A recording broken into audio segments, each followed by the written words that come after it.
Assalamualaikum dan salam sejahtera. Anda sedang menonton agenda Awani Asia yang dilaksanakan dalam norma baru. Saya tidak berada di studio kerana kes yang semakin melonjak di Malaysia dengan kawalan gerakan dan sebagainya. Tapi sebab itulah harapan kita supaya ada vaksin untuk membantu memutuskan rantaian jangkitan COVID-19 dan dengan itu pengamalan operasi standard yang lain juga diikuti dan diamalkan.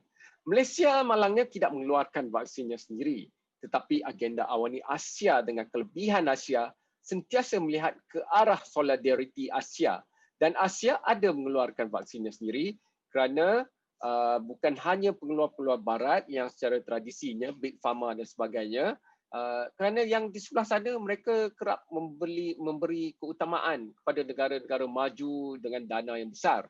Tapi sebab itu saya nak bersama dengan Zhang Hong, wartawan radio antarabangsa China ataupun CRI, dan Datuk Zainal Arifin Omar, Presiden Persatuan Pakar Perubatan Kesihatan Awam Malaysia. Kita nak mulakan dengan Zhang Hong kerana di media sosial telah pun diberitakan tentang vaksin yang telah ataupun sudah melepasi ujian klinikal fasa 3 itu, katanya lebih daripada 10 yang sedang diusahakan oleh negara China. Sama ada syarikat kerajaan atau bukan syarikat kerajaan.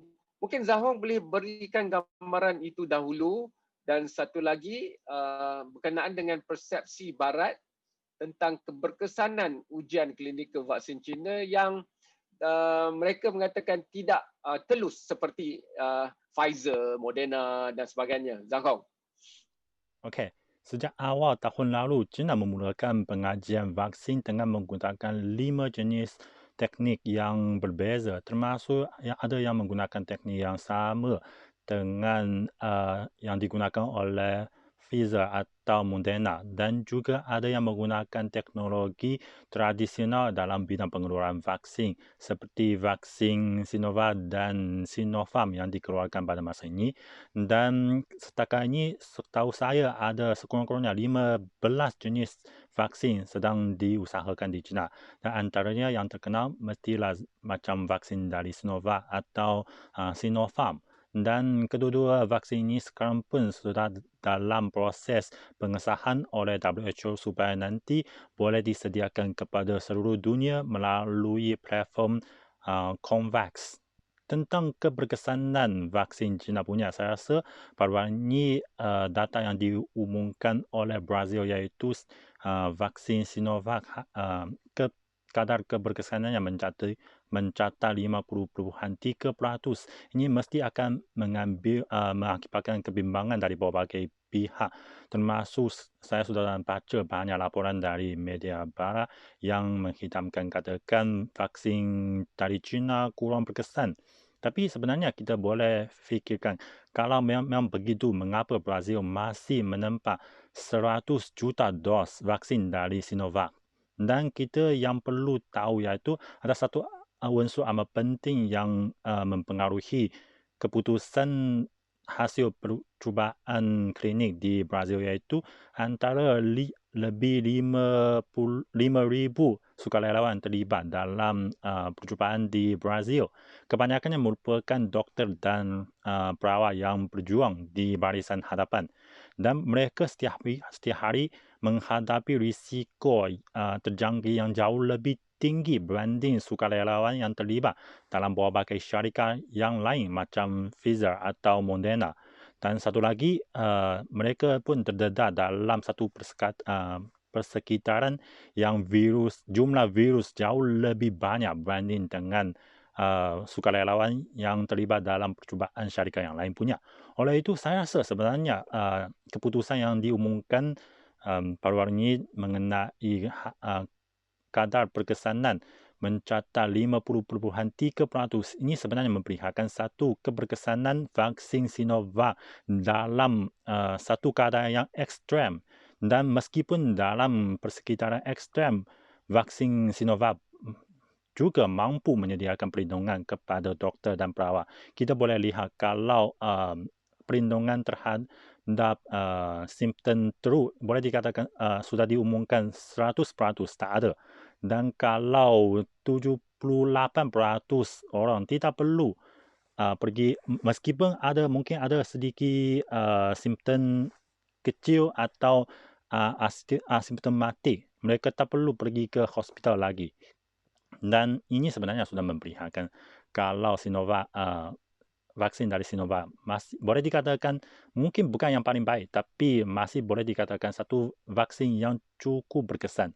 Dan kita pun boleh lihat ini ada sedikit perbezaan, iaitu syarikat Sinovac ini dia bersikap yang cukup terbuka, iaitu setiap negara, setiap syarikat yang terlibat dalam percubaan mereka berhak untuk mengumumkan keputusan perujian di negara masing-masing secara berdikari, dan tidak seperti macam Pfizer atau Moderna, mereka akhirnya hanya mengeluarkan satu keputusan muktamar yang sahaja.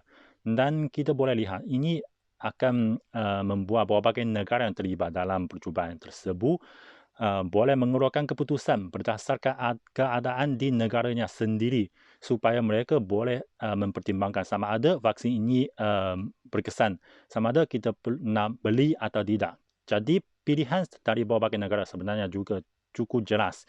Kita lihat kalau di Indonesia, Presiden Joko Widodo sudah menjadi orang pertama di negara tersebut yang sudah disuntikan vaksin dari Sinovac. Dan kalau di Turki, mereka mengumumkan iaitu keberkesanan vaksin Sinovac di negara tersebut mencatat lebih 91%, dan penggunaan kecemasan nanti akan diadakan secara besar-besaran. Dan semua ini sudah memperlihatkan berbagai negara, khususnya negara yang terlibat dalam percubaan vaksin Sinovac, mereka sudah memperlihatkan keyakinan yang cukup kepada vaksin dari China. Jadi Zhang Hong, berapa sebenarnya vaksin yang sedang dibangunkan di fasa ketiga ujian klinikal dan yang sudah melepasi? Kalau campur semua, berapa sebenarnya? Sekarang di China ada 15 jenis vaksin yang sudah diletakkan dalam pengajian. Ya. Soalan saya kepada Datuk Zainal sebelum tentang perkara lain, tentang keadaan di Malaysia, tidakkah hak untuk mendapat vaksin itu yang terutamanya yang harus difikirkan adalah itu hak setiap individu, hak setiap rakyat untuk mendapat perkhidmatan kesihatan awam yang terbaik dengan rawatan yang terbaik. Kerana jika ada seorang pun yang tidak mendapat vaksin walaupun dia mahu, dan itu masih lagi tidak boleh kita lihat sama ada secara kesihatan umum atau awam ataupun secara hak asasi diizinkan, kerana daripada segi kesihatan awam pun, jika ada beberapa orang yang tidak mendapat vaksin dan mereka boleh melonjakkan kembali jangkitan COVID ini. Apa pandangan Datuk tentang perkara ini? Sebenarnya kalau banyak yang mengatakan bahawa kalau kita untuk memberhentikan jangkitan COVID-19 ini, pertama kita hendaklah memberi sekurang-kurangnya antara 80% ke atas penduduk-penduduk yang layaklah di sesebuah negara.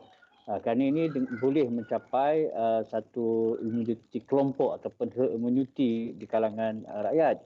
Yang kedua adalah kita juga harus memberi perlindungan kepada setiap orang yang berisiko ataupun rentan, vulnerable group di dalam sesebuah negara. Jadi betul, lagi banyak kita memberi vaksin kepada penduduk sesebuah negara, maka dengan cepat jangkitan akan dihentikan, dan dengan cepat juga kita boleh kembali kepada kehidupan yang normal ya saya. Datuk, ramai yang tidak begitu ada kesedaran dan pengetahuan tentang proses ujian klinikal farmasutikal ini. Kerana sebelum ini mungkin kita tidak begitu membincangkannya, dan ini adalah pandemik pertama yang melanda Malaysia. Dalam konteks itu, harga vaksin dan kita dengar lebih kepada terus harga vaksin tidak boleh diberitahu, kerana itulah perjanjian dan syarat diletakkan oleh penjual-penjual vaksin ini, syarikat-syarikat besar, Big Pharma ini dan sebagainya. Jadi kita sendiri tidak ada kapasiti untuk bangunkan vaksin. Jadi kita perlulah mengorbankan sumber kita, dana dan sebagainya, untuk mendapatkan sebanyak mungkin vaksin bagi seramai mungkin rakyat kita untuk immunity kelompok ataupun herd immunity itu dengan apa jua cara dan harga sekalipun. Tidakkah itu hakikatnya, Datuk? Ya, kita sebagai rakyat di sebuah negara ya, yang mana pertama kita memilih kerajaan dan kerajaan tu dia ada jenteranya sendiri dan kita beri kepercayaan kepada mereka. Yang kedua, kita sebagai rakyat kita mahu diri kita, keluarga kita dan komuniti kita mendapat protection ya, tak kira apa pun. Jadi dalam masalah vaksin untuk COVID-19 ni sebenarnya sebagai rakyat lah kita telah memberi kepercayaan kepada pihak kerajaan untuk negotiation ataupun berunding untuk mendapatkan harga terbaik. Yang penting pada kita bahawa seluruh rakyat ataupun rakyat-rakyat yang berkelayakan mesti dapat vaksin. Yang kedua, kerajaan kita mampu untuk mendapatkan vaksin tersebut. Misalnya kalau katakan kita terpaksa mengeluarkan bajet yang agak besar, tidak mengapa kerana itu adalah untuk kepentingan rakyat. Saya rasa kita tidak payah berfikir terlalu jauh untuk dari segi harga. Yang penting ialah vaksin itu selamat dan mencukupi untuk kita di dalam negara kita. Ya, saya. Datuk, keberkesanan yang ramai orang tertanya-tanya tentang vaksin dan sebagainya dan itu begitu teknikal. Kalaupun umum tidak dapat mengetahui, tapi mungkin kita boleh meletakkan keyakinan kepada institusi-institusi negara seperti NPRA yang menjadi pengawal ataupun pengurus tadbir, regulators untuk pharmaceutical di Malaysia. Tentunya mereka dalam rundingan-rundingan sulit dan sebagainya telah pun meminta dan mendapat maklumat tentang keperluan untuk mereka mengkaji sendiri keberkesanan vaksin itu dan seterusnya meluluskan vaksin itu. Itu adalah pertama maklumat yang NPRA mesti dapat dan penjelaskan atau sebelum kelulusan diberi adalah pertama adalah berkesan atau tidak, yang kedua selamat atau tidak, kemudian barulah jika ada kesan-kesan yang lain. Jadi saya yakinlah NPRA di negara kita mempunyai credibility dan kemampuan untuk menilai setiap vaksin itu sama ada daripada barat ataupun daripada China ataupun dari mana saja, kerana mereka berpaksikan ilmu, kemahiran, teknologi yang mereka ada. Ya, saya.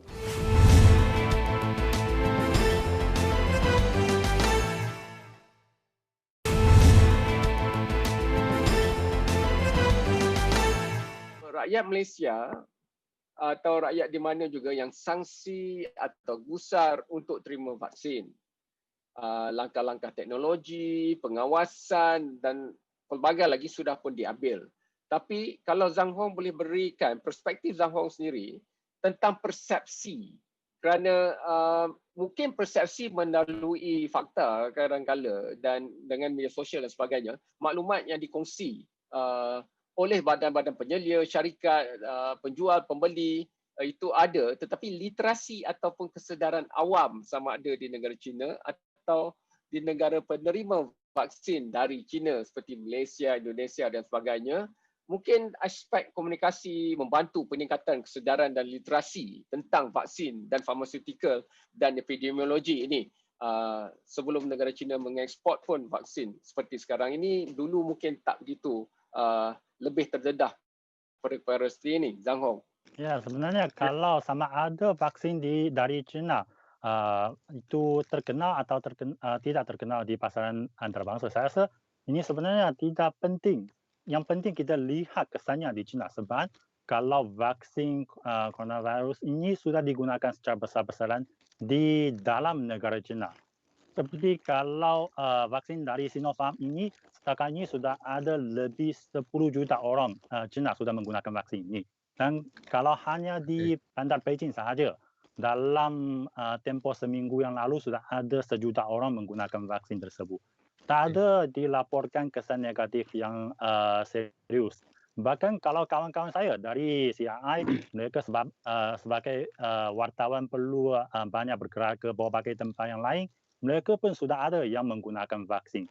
Sebenarnya okey. Saya rasa oleh itulah ini sudah mencerminkan nanti, saya rasa ini juga nanti akan dilihat oleh arena antarabangsa masyarakat antarabangsa, mereka boleh tahu vaksin Cina adalah selamat dan berkesan. Tentang kesedaran untuk orang awam, sama ada mereka bersedia menggunakan vaksin. Saya rasa ini sebenarnya kalau kami sebagai media pun perlu ada tanggungjawab kami sendiri untuk mempromosikan pengetahuan tentang penggunaan vaksin. Kerana kalau hanya sebahagian orang menggunakan vaksin dan kalau ada separuh dia mereka tak mahu mengguna, sebenarnya kesan penggunaan vaksin akan terjejas. Tidak akan menyediakan perlindungan yang cukup kepada semua orang. Oleh itu, saya rasa ini merupakan tanggungjawab kami sebagai media perlu mempromosikan pengetahuan mengenai vaksin. Saya begitu minat sekali ya Zhang Hong dengan maklumat bahawa 10 juta rakyat negara China telah divaksinkan dan kita tahu negara China berbilion penduduknya. Apakah sebenarnya strategi dan proses vaksinasi dan pada polisi yang dirancang di negara China tentang perkara ini? Kalau sekarang kerana hanya sejenis vaksin dari Sinopharm disahkan penggunaan darurat di China punya. Oleh itu kebanyakan yang sudah menggunakan vaksin mereka merupakan golongan dari Barisan Hadapan dan juga macam staf dari custom dan juga yang staf yang berkhidmat dalam sistem pengangkutan awam. Mereka menjadi kumpulan yang pertama untuk menggunakan vaksin. Dan kalau untuk mereka yang macam warga emas dan kalau kanak-kanak sekarang, kalau kerajaan pun tidak mencadangkan mereka menggunakan vaksin segera, kerana ini ini merupakan penggunaan secara cemas dan ada syaratnya. Dan iaitu kerana kalau datang percubaan dalam golongan tertentu, iaitu dalam warga emas dan kanak-kanak, belum diadakan. Oleh itulah, sekarang kebanyakan penggunaan vaksin adalah ada syarat, iaitu untuk dewasa dan juga untuk Barisan Hadapan dulu. Datuk Zainal, kita sudah pun menandatangani dan juga ada persefahaman kerjaan kita dengan syarikat-syarikat pengeluar vaksin. YB Menteri KJ, Menteri Sains, sudah pun melihat pada perkara ini. Dan pada ketika rakaman ini dibuat, 3 menteri tadi berada di satu tempat dalam majlis media di mana syarikat negara China, Sinovac dan syarikat farmaceutical tempatan, Pharmaniaga telah pun dilakukan.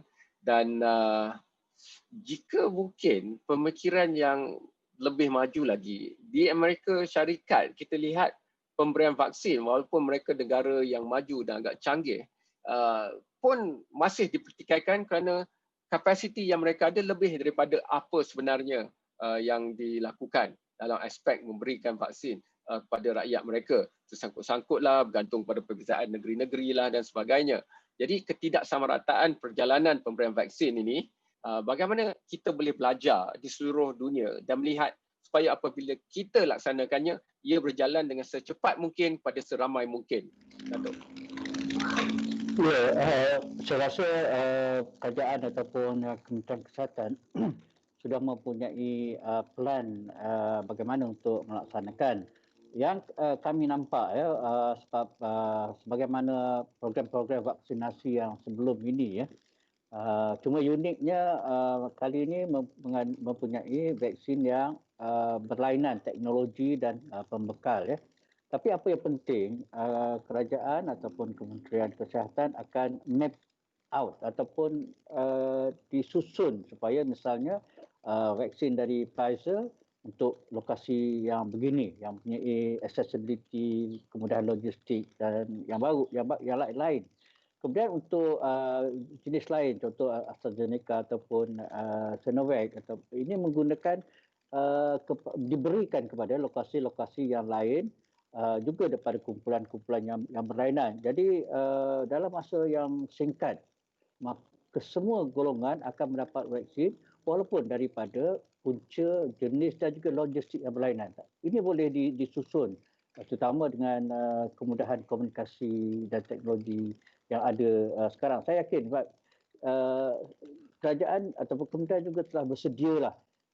Misalnya pada pengalaman yang lepas, setiap orang yang kita nak beri vaksin tu dia akan dicantikkan batch vaksin, pengeluar vaksin, daripada mana dan itu siapa pemberi vaksin itu. Jadi sekiranya berlaku sesuatu isu kepada setengah-setengah ataupun sebahagian vaksin itu, maka dengan cepat dia akan mengambil tindakan berdasarkan pada data-data yang telah disusun tersebut. Ya saya.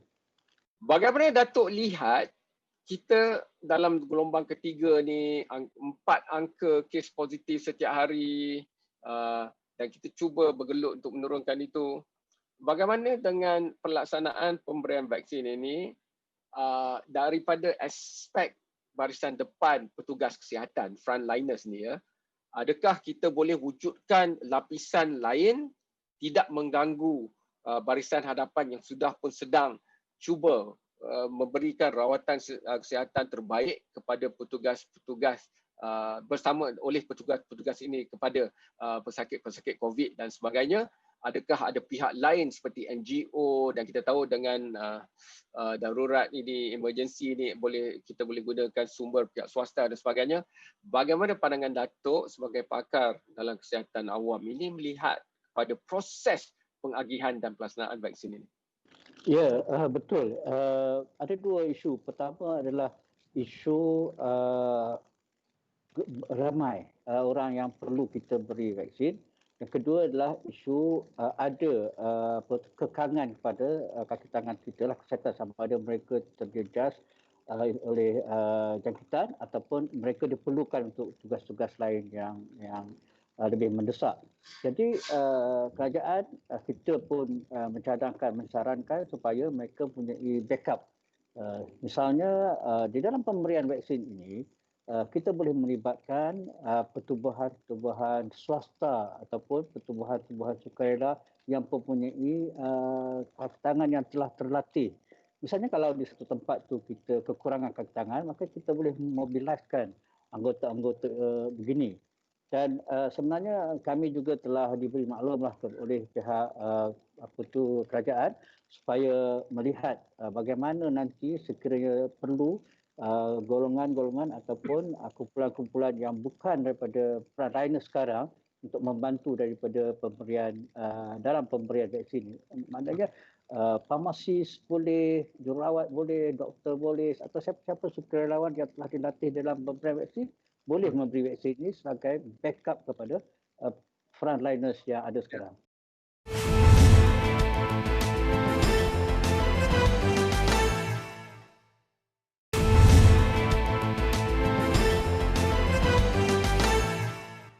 Akan ada sekawan ataupun solidarity yang lebih rapat lagi kerana kita tahu ini bukan pandemik yang terakhir. Ramai daripada ahli sains dan pakar kesihatan berkata kita perlu menggunakan kesempatan ini untuk bersedia dengan lebih bagus, lebih rapi lagi untuk masa depan. Jadi mungkin pemindahan teknologi negara China ke negara seperti Malaysia boleh ditingkatkan lagi supaya ada kapasiti tempatan untuk mengeluarkan vaksin. Contohnya perjanjian di antara Sinovac dengan Pharmaniaga itu membolehkan supaya vaksin itu menjadi lebih murah sendiri kerana isi dan pembotolan itu, fill and finish itu dilakukan di sini oleh Pharmaniaga. Tetapi mungkin kerjasama ini boleh dicanggihkan lagi. Saya tahu dan kalau ada dana besar pun, Singapura misalnya telah pun memfokuskan pada bidang vaksin ini tapi masih belum mengeluarkan vaksin untuk COVID-19. Jadi apakah perancangannya ada pada diplomasi laluan sutera kesihatan? Dulu ada Silk Road ataupun laluan sutera, tapi ini sekarang laluan sutera kesihatan ini, Zhang Hong. Saya rasa sebenarnya usaha ini sudah diadakan. Macam kalau pengeluaran vaksin sekarang kita tengok ada banyak yang diimpor dari China, tapi sebenarnya juga sudah ada bahan yang disediakan dari China kepada Indonesia.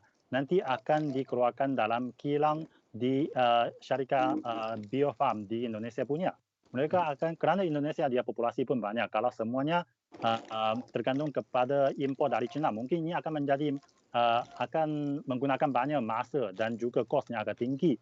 Kalau boleh langsung dikeluarkan di kilang-kilang di Indonesia, ini akan menjadi satu, saya rasa ini merupakan satu usaha yang amat berharga. Bahkan mungkin nanti Indonesia akan menjadi satu pangkalan untuk menyediakan vaksin kepada seluruh Asia Tenggara. Begitu juga ada kerjasama macam ini dengan Brazil. Nanti Brazil juga akan ada kilang untuk mengeluarkan vaksin China di tempatan. Adakah ini bermaksud kerjasama Asia dalam melawan pandemik menghasilkan vaksin ini amat penting sekali untuk diutamakan menuju ke depan, kerana kalau kita lihat Pfizer, Moderna, mereka seolah-olah lebih mengutamakan bahagian barat dunia dengan menerima tempahan-tempahan besar dari negara-negara maju berbanding dengan negara yang kurang maju yang sedang membangun seperti di Asia, di Afrika. Pandangan Zahong dan perspektif negara China. Sebenarnya ini boleh dijangka dalam pengajian vaksin, iaitu kalau vaksin yang dikeluarkan oleh negara-negara barat, mereka terhad dan untuk mematuhi keperluan di dunia barat dulu. Jadi oleh itulah China dalam proses pengajian vaksin sudah janji vaksin China akan menjadi produk awam untuk disediakan kepada seluruh dunia supaya boleh dipikul oleh setiap negara punya. Dan pada masa depan penyediaan vaksin ini akan dalam berbagai jenis kaedah. Macam ada yang bagi negara-negara yang ketinggalan sedikit, yang kurang maju macam di Afrika sekarang sudah ada yang mendapat sumbangan yang langsung secara percuma disediakan oleh China punya. Dan saya rasa meskipun sekarang kerana vaksin China masih dalam proses disahkan oleh WHO, jadi warganya belum disahkan. Tapi kalau di China kita boleh lihat semua vaksin digunakan secara percuma, jadi sebagai satu produk awam yang disediakan kepada dunia. Ini tidak merupakan satu tindakan pasaran.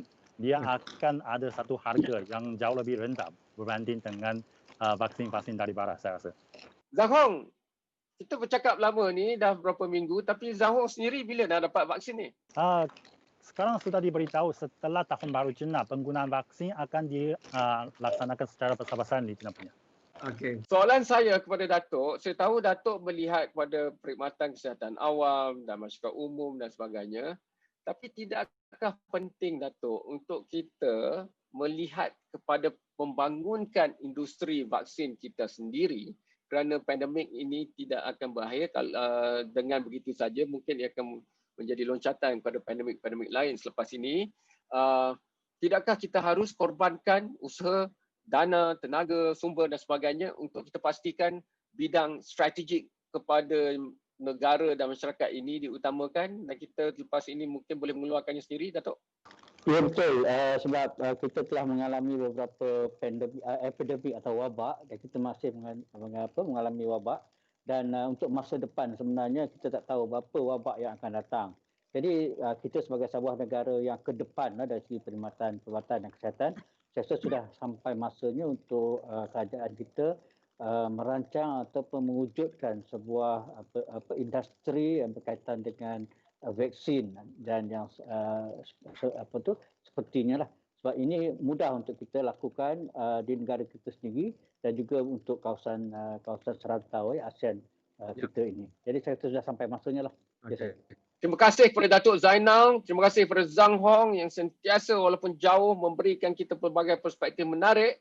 Bagi saya, simboliknya adalah yang kita nampak di belakang bahu Zhang Hong itu, bendera Malaysia dan China terikat kemas sekali, dan sejak hubungan diplomasi era moden Malaysia-China bermula 1976 itu memang keakraban ini sudah nampak dalam perdagangan, sudah nampak dalam pendidikan, sudah nampak dalam pelancongan, tetapi kini dalam perkhidmatan awam untuk memerangi pandemik, bukan saja untuk negara masing-masing tapi untuk seluruh rantau Asia dan dunia. Jadi perbincangan kita akan teruskan di lain kali untuk pastikan perkara ini. Duduk rumah, duduk selamat. Mari kita putuskan rantaian jangkitan COVID-19 bukan saja di negara masing-masing tapi di seluruh dunia. Jumpa lagi di agenda Awani Asia.